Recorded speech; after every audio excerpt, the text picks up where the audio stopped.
I think it's the only way that you're going to get away from this horribly expensive, horribly inefficient model that we currently have. Building gigantic hospitals is so inefficient. Building clinics is also so inefficient, right? Like we looked at this in our digital medicine work. In a traditional clinic environment, it takes you around 12 months to achieve blood pressure control because you're only seeing your doctor twice. You have 2 samples in 12 months. In a digital medicine environment, we achieve optimal blood pressure control in about a month and a half.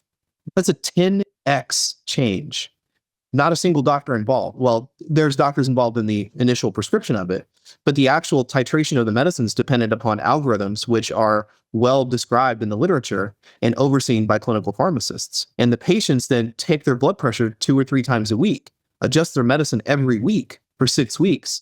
And you can just quickly infer how quickly you're going to reach control of that. Same data with diabetes. And by the way, it works even better the further you are from a big medical center and the lower your income is, because then you actually can do it on your free schedule, right? If I'm working 2 jobs, it's easier for me to engage on my phone, grab my blood pressure on my break, and then adjust my pills based off of some messages that I got from my team than it is for me to like try to figure out a way to squeeze 2 hours in my day to go see my doctor every 2 weeks. So there's data that we published on equity that shows that, for Medicaid patients and patients that are working a shift work, it's easier to do this kind of care and even more efficacious than people who aren't.